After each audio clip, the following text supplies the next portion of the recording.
At 27, Abigail refuses to let her ambitions be stifled by the economic slowdown.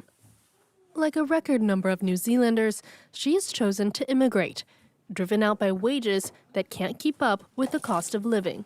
I have worked a lot of different contract jobs, and so I'm looking for a really stable salary job, good pay, a good healthy work-life balance. And so yeah, I'm hoping I get that if I move to Australia. The income gap between the two countries keeps widening, reflected in the September 2025 year, where 63% of New Zealand's citizen migration was to Australia. There, they benefit from being able to live and work indefinitely without a visa. For Abigail, that was the deciding factor. She's selling off her wardrobe and has no plans to return.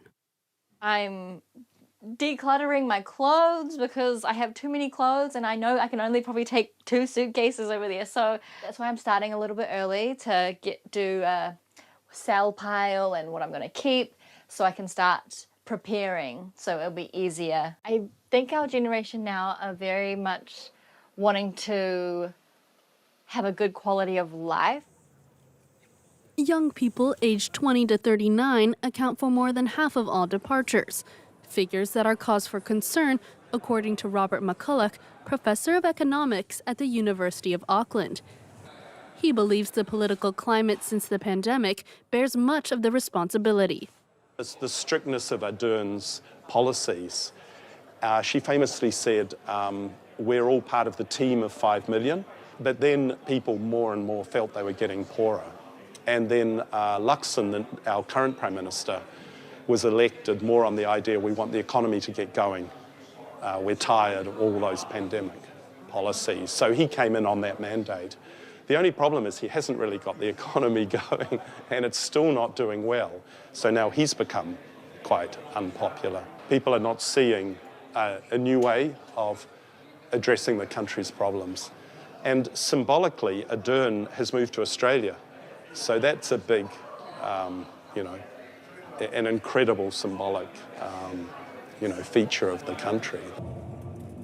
Anger toward the current government is palpable, as seen during the annual National Day celebrations when the Prime Minister's speech was disrupted.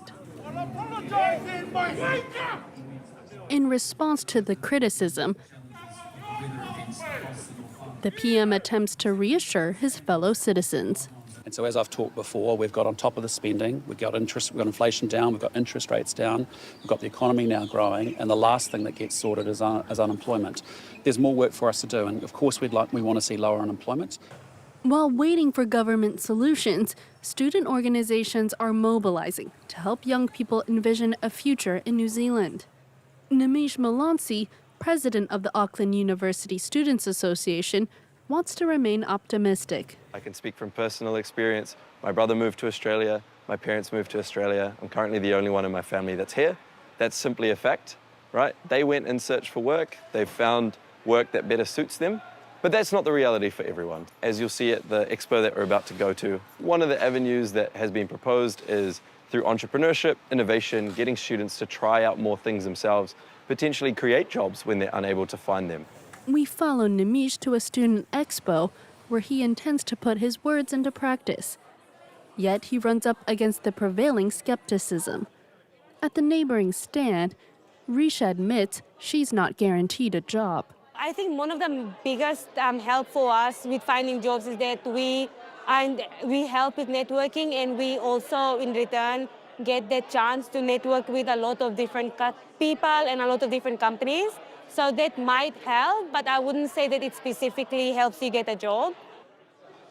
For her fellow student rep, migration to Australia has its downsides in the long term.